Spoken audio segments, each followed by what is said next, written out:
El planeta Tierra se enfrenta a una séptima extinción masiva, la primera provocada por la acción de una especie, el ser humano. La biodiversidad del planeta está en peligro, desaparecen animales y plantas conocidos y perdemos otros que ni siquiera la ciencia había descrito. Aquí en Canarias se conocen casi 18.000 especies de flora y fauna, de las que casi 4.000 son endémicas. Más de 80 de esas especies están catalogadas en peligro de extinción porque quedan pocos ejemplares, se reproducen con dificultad de forma natural o ya no tienen espacios seguros donde vivir.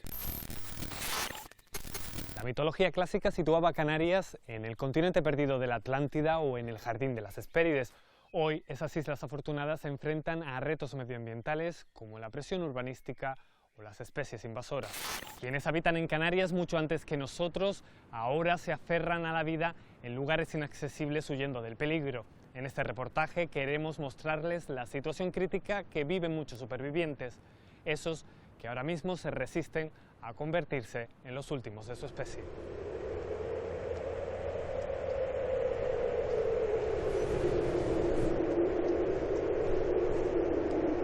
En este paraíso atlántico, las aves aparecieron antes que los mamíferos y aunque tenían el don de volar, algunas, como la úbara, preferían las llanuras. Una tierra fértil y tranquila donde bailar en busca del amor.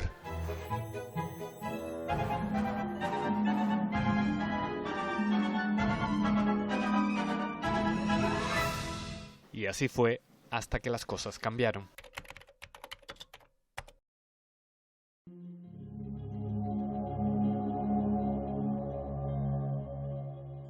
Estamos por el norte de la isla, hemos recibido el aviso de una úbara muerta. ¿Qué es lo que ha ocurrido exactamente? Vemos aquí los restos de una úbara que también está en peligro de extinción. Que ha caído bajo el tendido de la red 132 a consecuencia de una posible colisión con el propio tendido. En la línea de tierra pues se observa que tenemos los dispositivos de anticolisión y demás, pero a veces no son lo suficientemente efectivos, ¿no? Las butardas son aves estepáricas. La Chlamydotis undulata fuerteventurae está dentro del catálogo canario de especies protegidas. A día de hoy hay más ejemplares incluso en Lanzarote y ha mermado probablemente a consecuencia de no encontrar los recursos tróficos, porque desgraciadamente la agricultura se ha abandonado en gran parte del paisaje majorero. Las interacciones de las personas por un lado, con vehículos, con quads, con motos, con mascotas, pues de alguna manera están condicionando a que estas especies vayan hacia atrás, ¿no? En esta estepa el ser humano vuelve a ganar la batalla por el espacio. De aquí la úbara ya desapareció hace más de 2 siglos. Hoy apenas queda rastro de vida.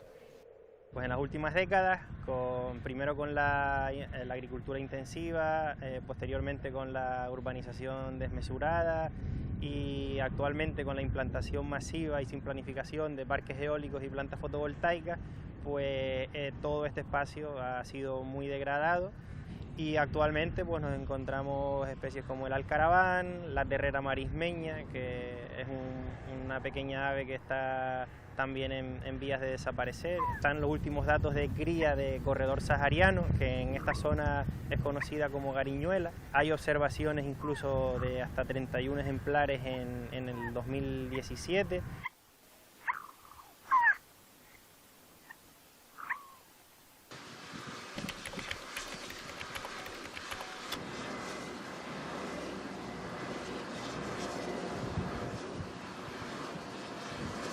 Otro camino podía haber sido el de pequeñas infraestructuras descentralizadas, sin grandes necesidades distributivas de la energía y con mucho menor impacto sobre el territorio.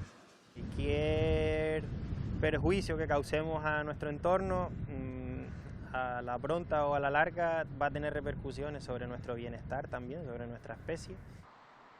Aquí pues la madre de todos los problemas creo que es la densidad de población que sufre un territorio tan pequeño. Va ligado al modelo económico que hemos elegido, que es un turismo basado en la masa y que ha generado un ciclo crece la población local, crecen los visitantes y es un ciclo que parece imparable hasta que me imagino que esto reviente por algún lado.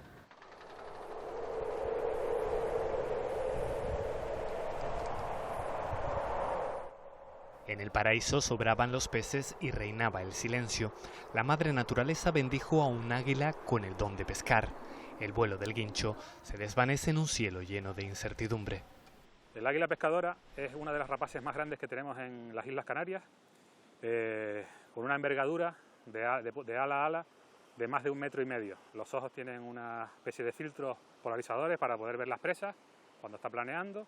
Las garras también son unas garras muy robustas, tienen callos en las palmas de los dedos. Tienen que acudir casi a diario a charcas de agua dulce o a algunos charcos del interior, de barrancos, etcétera, para limpiar el plumaje, para limpiarlo de la sal. Construye los nidos en zonas acantiladas, protegidas de los vientos alisios, donde las condiciones del mar son más adecuadas para la pesca.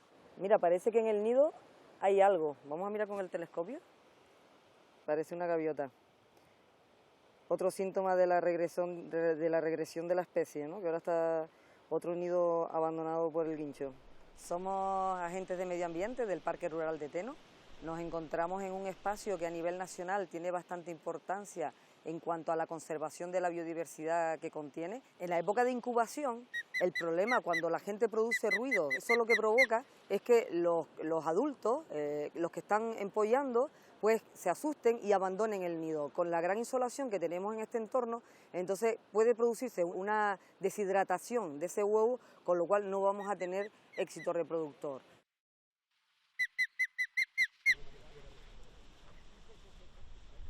Si accedes por tierra, pues solo utilizar la red de senderos del parque. En el resto del frente del acantilado no se permite la actividad de barranquismo. Por otro lado, no fondear en las calas que están a lo largo del acantilado, desde febrero hasta agosto, donde es la época de reproductiva del guincho y donde corren más peligro estas especies. Y las molestias humanas no es el único factor. Aquí hay una presión de pesca bastante importante que hace que ya hayamos visto, por algunos estudios, que las águilas pescadoras que crían, por ejemplo, aquí en Tenerife, o sea, tienen una alimentación un poquito diferente a las que crían en el archipiélago Chinijo. Hace algunos años hacia atrás hemos confirmado que algunas águilas son abatidas por desaprensivos con armas de fuego. Sería un verdadero desastre que las águilas pescadoras desaparecieran de Canarias. Hay que tener en cuenta que estamos en una situación ahora mismo crítica y que el águila pescadora ha desaparecido ya de islas como el Hierro, donde habían 2 o 3 parejas, ahora mismo no tenemos.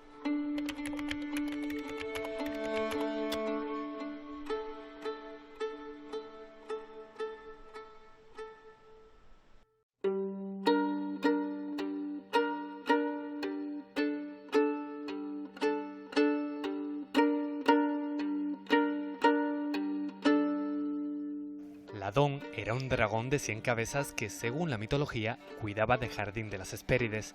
Su sangre cayó sobre la tierra y de cada gota creció un drago. La leyenda se reescribe en 1998. 3 científicos descubren en Gran Canaria una especie con su propio genoma.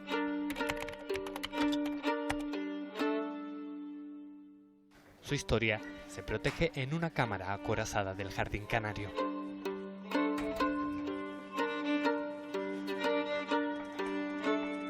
Entramos en el herbario, justo donde tenemos colocados los distintos pliegos. En una parte recoge una rama de inflorescencia con alguna bráctea y en la otra parte recoge un par de muestras de hojas y un trocito de la corteza. Siempre llevan al pie las etiquetas correspondientes donde van todos los datos de localización, fechas, recolectores, etcétera, etcétera, y por supuesto ya el nombre que en aquel momento ya se le había dado a la planta, que es el de Dracaena tamaranae. Tenemos aquí a mi izquierda un ejemplar del Dracaena draco, del drago común, y a mi derecha un ejemplar del Dracaena tamaranae.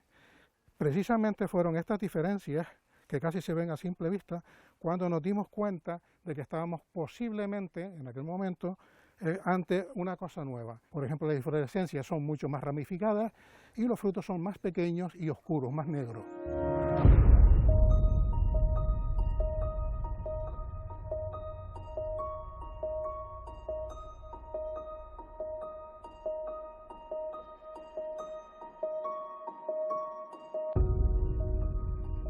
Estamos con Águedo Marrero, que es biólogo de este jardín canario.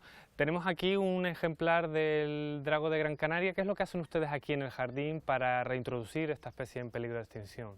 Una vez que descubrimos ya que se trataba de una especie nueva y exclusiva de Gran Canaria, lo que procuramos hacer es recuperar todas las semillas posibles de los dragos que fuéramos viendo que fructificaban en el campo. Y al mismo tiempo aprovechar en estos 20 años que ya llevamos después de su descubrimiento, el hecho de que ya nos han florecido al menos 2 plantas y recuperar toda esa semilla para nuevas plantaciones. Estamos hablando de una joya botánica que ha movido mentes, intereses, curiosidades de todo el mundo. Se cultiva en el Jardín Botánico de Adelaida, en Australia, por decir el sitio, las antípodas. Unos 50 ejemplares silvestres del drago de Gran Canaria sobreviven en el macizo de Tauro. Rafael regresa al lugar donde encontró al individuo que sirvió para describir la nueva especie. Bueno, Rafael, hemos subido 120 metros para acercarnos un poco más al Morro del Pinillo. Es un hábitat muy peculiar donde vive el drago. Es una zona con una orografía muy pronunciada, como estamos viendo a nuestro alrededor. Son riscos, con paredes verticales. Eso nos da una idea de las condiciones precarias en las que habita actualmente la especie.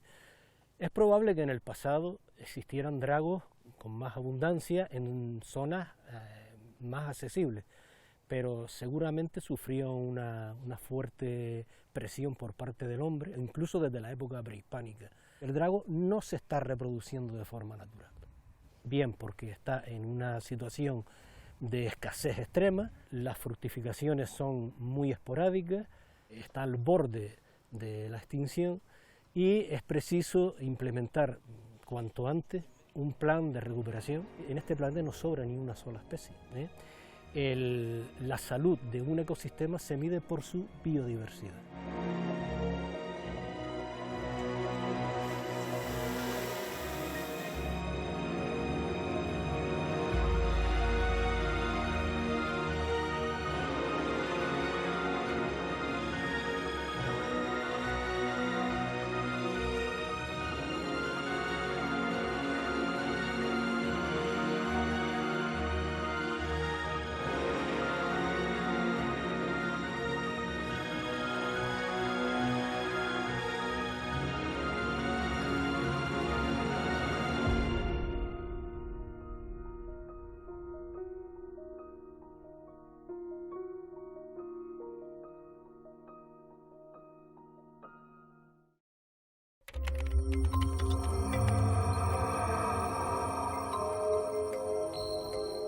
Al comienzo el paraíso era un manto de lava caprichosa.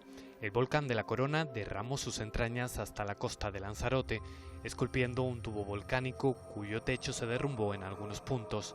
En jameos y cuevas crece la vida minúscula. La mitología marca este túnel como una de las entradas al continente perdido de la Atlántida. El túnel de la Atlántida en concreto es una cueva que tiene ciertas facilidades, como un tamaño muy ancho, y luego lo que tiene es una distancia bastante larga, de 1,6 kilómetros más o menos, depende de la topografía, y llega a una profundidad de 64 metros, entonces llegar al final también tiene unas características técnicas que hay que hacer una planificación correcta de gases y de tiempos para hacerlo seguro, vaya. Es una cueva que tiene mucha afección marina, entonces tienes que tener bien en cuenta cuando estás subiendo o bajando la corriente para que el flujo de agua en la salida te ayude. Y luego, así característico de esta cueva, al ser un túnel de lava, tenemos estafilitos en el techo que son como unas pequeñas estalactitas, hay muchos sedimentos también, hay una duna de arena a mitad de camino, a 700 metros, que es como una grieta que hay en el techo que se va filtrando la arena del mar y va creciendo como la parte de abajo de un reloj de arena. Y para los biólogos es muy importante porque están encontrando un montón de especies allá. Toda la vida es muy pequeñita porque viven del alimento que les entra por las corrientes y todos son blancos porque no hay luz, entonces al no haber luz no necesitan pigmentación. Las sensaciones es de paz, es todo quietud, es un museo natural geológico.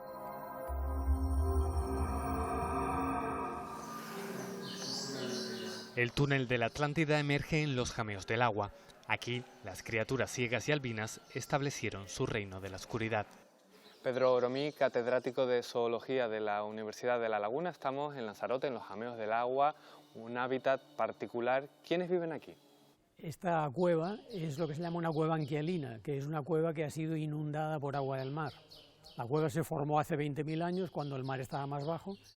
Aquí, en el conjunto de los jameos y túnel de la Atlántida, hay unas 30 y pico especies cavernícolas. Concretamente hay 3 especies, de todas esas 36, hay 3 que están catalogadas como amenazadas y, sobre todo, que son todas endémicas. Una es el cangrejo ciego o jameíto, son territoriales y cuando un individuo invade la zona de otro, pues entonces tiene sus sistemas agresivos para apartarlo. Esta pequeña luz, esta poca luz, permite el crecimiento de algas diatomeas y son su principal alimento. Luego hay otra especie que es un gusano poliqueto, pero muy particular. Nada en las cercanías del fondo, pero es muy buen nadador. Y luego la tercera especie es un remípedo, que parecen algo así como si fueran 100 pies nadadores. Todos ellos viven en cuevas anquialinas en diversos lugares del mundo, pero sobre todo en el Caribe, en Canarias y en Australia.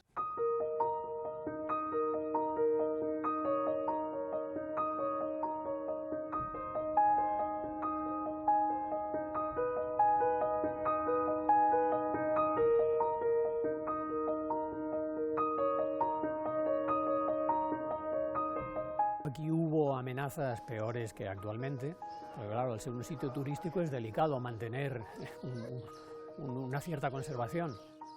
Hay que evitar que se echen alguicidas, que las visitas no sean excesivas y sobre todo que no tiren monedas, porque ese es un veneno directo. Las consecuencias de la extinción de especies son bastante graves. Cuando un ecosistema tiene toda una comunidad de especies compleja, el ecosistema es mucho más sostenible y está mucho más defendido de las agresiones externas y de los deterioros. Ahora se está hablando, ya que tenemos el COVID-19 encima, que puede ser que la transferencia del virus de los animales al hombre haya sido una consecuencia de una pérdida de biodiversidad. Por más leyes que dictaminemos y por más espacios naturales protegidos que acotemos, si luego la vigilancia y el mantenimiento de esos espacios no es efectiva, no llegaremos muy lejos.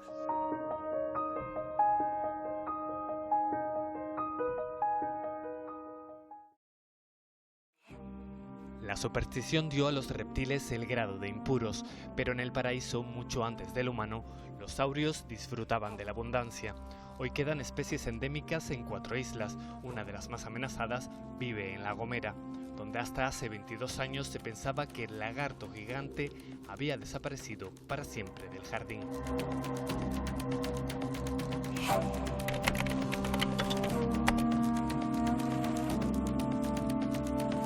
En el año 1999, unos investigadores de la Universidad de La Laguna descubrieron que existía el lagarto gigante vivo, ejemplares vivos, en el Risco de la América. Es este risco justo donde estamos en este centro de recuperación. Tenemos alrededor de 350 ejemplares en cautividad.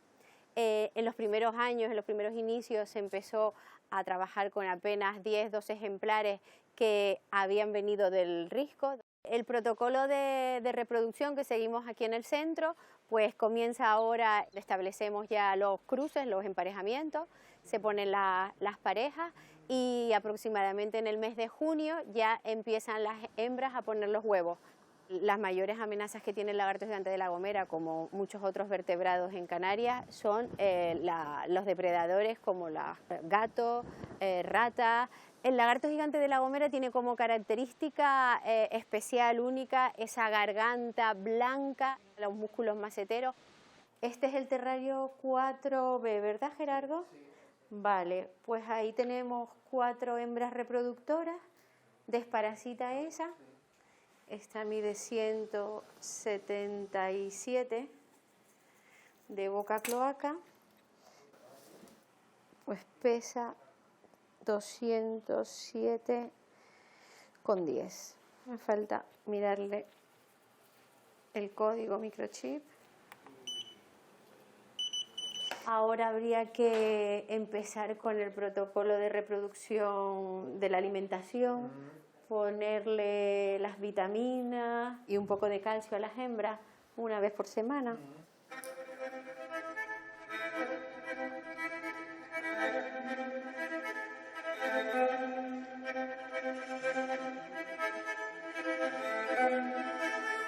En los tiempos en los que estamos, mucha gente ya se ha dado cuenta de la importancia que tiene todos los seres vivos en los ecosistemas y en ese sentido me gustaría que llegara ese mensaje a todos, desde los más pequeñitos hasta los más grandes.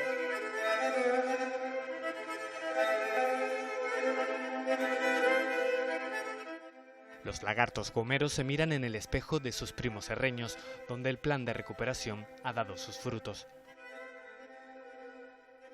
Está la incubadora, donde pues, desarrollamos las tareas de reproducción en cautividad del lagarto gigante del hierro.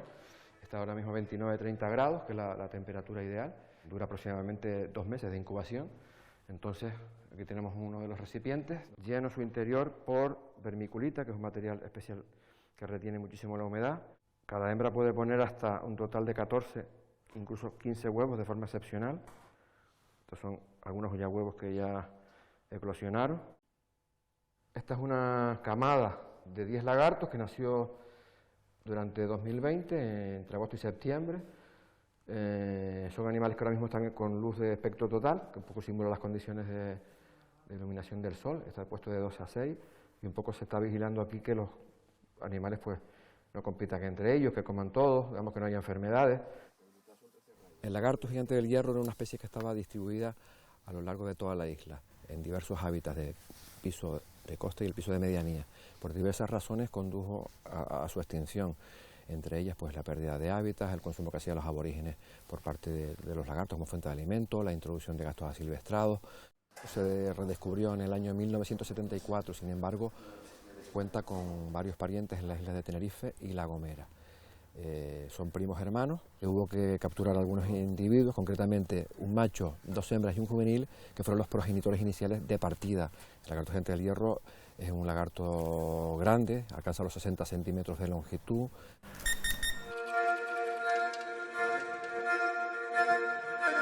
Se les enseña a reconocer a depredadores alados, como un cernícalo, o como el gato silvestrado, que tenemos maquetas. Los animales cuando tienen 3 o 4 años, que ya son maduros sexualmente, entran a formar parte del conjunto de individuos que teóricamente se pueden soltar en el medio natural. Es un animal que nació aquí en el centro en el año 86 y sobre todo lo que destaca son estas manchas amarillas en los costados. Está mudando ahora mismo. En la época se acerca la reproducción, pues un poco se ponen más vistosos. Pues los machos son de talla mucho mayor que las hembras, tienen la base de la cola aquí más engrosada, alojan los 2 hemipenes. Ahora mismo también están marcando lo que son los poros femorales, que son estas rayitas de puntos, que emiten unas sustancias químicas que dejan impregnada en el sustrato y hace que se puedan reconocer. Esta mano es para el peso y esta por si te muerde. Y, por ejemplo, normalmente coge así. Esperamos que en un futuro pues nuestros descendientes puedan comprobar y ver estos lagartos donde antiguamente habitaron, que a lo largo de toda la isla.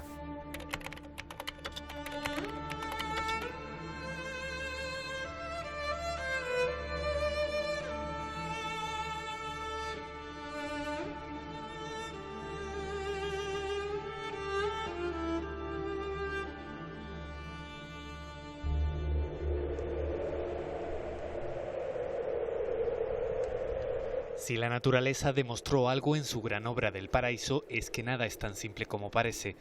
2 especies de plantas de la familia Lotus disfrazan sus flores como el pico de un pájaro con los colores del fuego.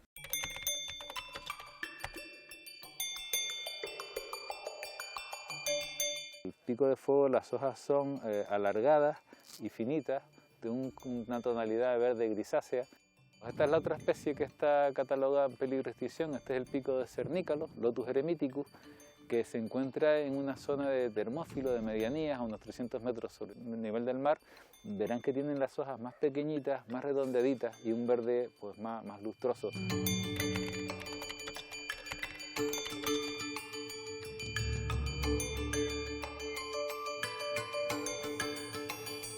Hola David, ¿qué tal? Buenos días, ¿cómo andas? Hola, buenos días Félix, ¿qué tal? Muy bien, muy bien. ¿Qué andas haciendo? Estamos preparando las bandejas para proceder con los esquejes a sembrarlos a continuación. Vale, ¿de dónde son estos esquejes? Pertenecen a San Andrés y Sauce, los esquejes que vamos a proceder a sembrar. Los de Marcos y Cordero. Sí. Vale, recuerda entonces que estos van a quedarse aquí como copias de seguridad. Muy bien, vale. Aparte de algunas especies exóticas invasoras que ya están asentadas en el medio, como puede ser pues, el rabo de gato, la amapola de California, por ejemplo, pues también nos vienen a veces especies de otras islas. Por ejemplo, tenemos un problema con la comercialización y la entrada de lotus endémicos de Tenerife, e incluso de sus híbridos que vienen aquí como plantas de jardinería. Y entonces se corre un riesgo muy importante si se llegan a hibridar con los lotus palmeros.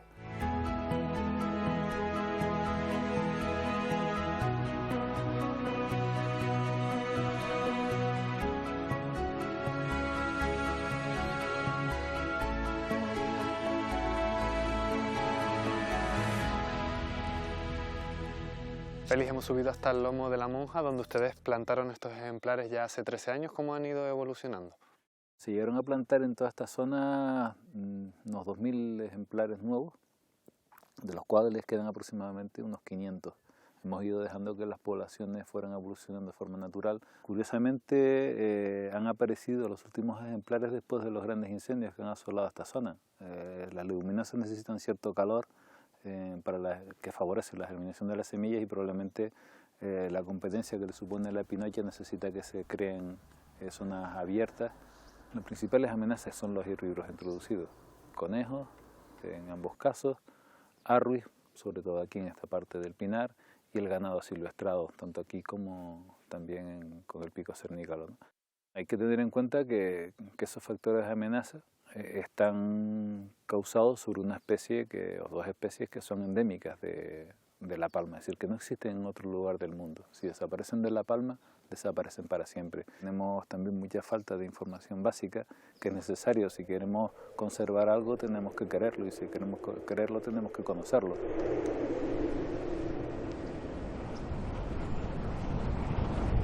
Cuando el paraíso se vio amenazado, un puñado de humanos decidió actuar para salvar a los últimos. Aquí, en esta pequeña casa, sucede el milagro de la vida.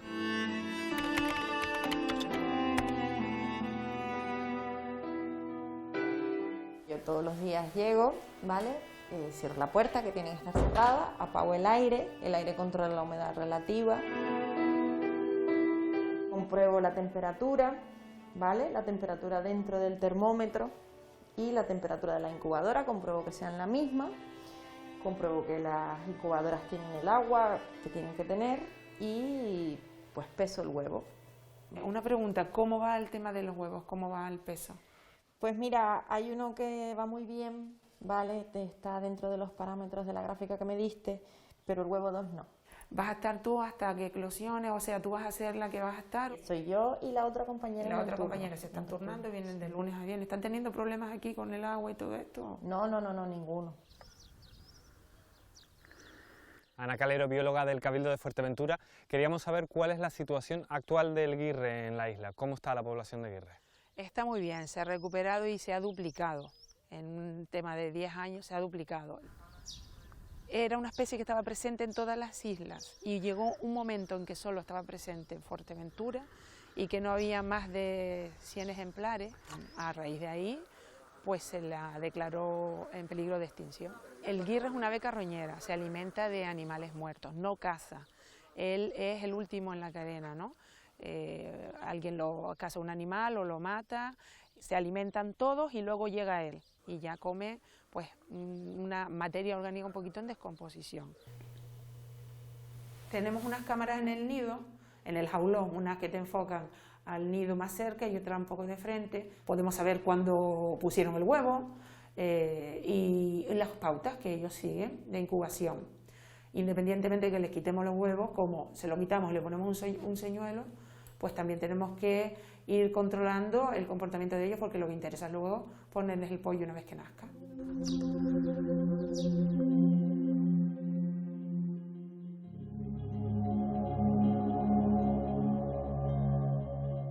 Los peligros más habituales a los que se enfrenta esta especie suelen ser tendidos eléctricos, y veneno.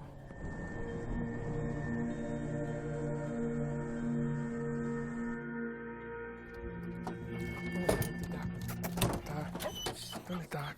En la unidad canina, es decir, los dos perros, Doug y Menta, y yo lo que hacemos es detectar en el campo tanto cebos de veneno como animales muertos lo antes posible para evitar que continúe la cadena trófica. Ahora vamos a proceder a esconder estas pequeñas muestras de algodón impregnado en ese veneno debajo de alguna piedra y vamos a ver cómo el perro lo detecta. ¿Dónde está Mentita? Vamos, venga, busco.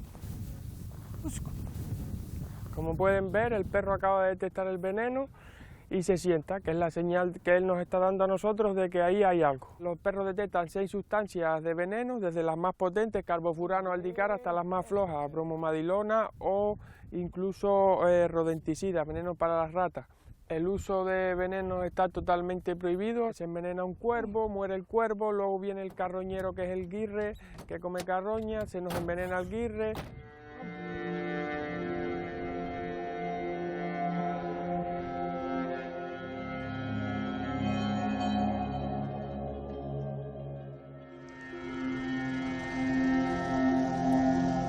Vamos camino de uno de los nidos de guirre, porque bueno, mi función principal es pues visitar una serie de 10 nidos que habitualmente o han tenido en los últimos años pues bastantes fracasos, para intentar pues determinar cuáles son las molestias principales.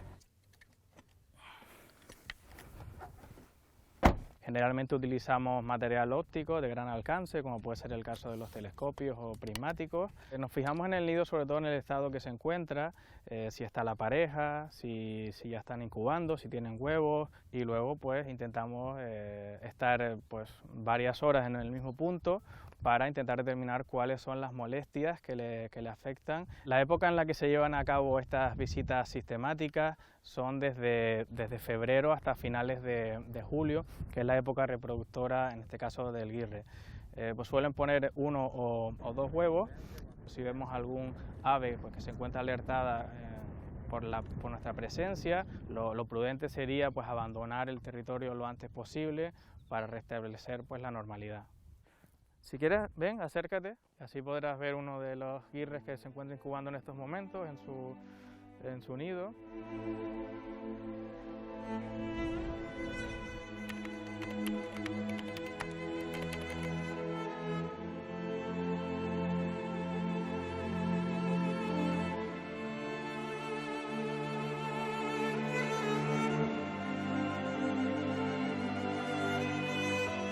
El paraíso se puede ver desde el cielo. En él muchas especies viven arrinconadas al borde del abismo. El humano las lleva a la extinción, pero también tiene el poder de devolverles la vida. Según la mitología griega, en el jardín de las Hespérides, dioses y héroes se peleaban por quedarse con las manzanas doradas que daban la inmortalidad, ignorando muchas veces el secreto real de la supervivencia.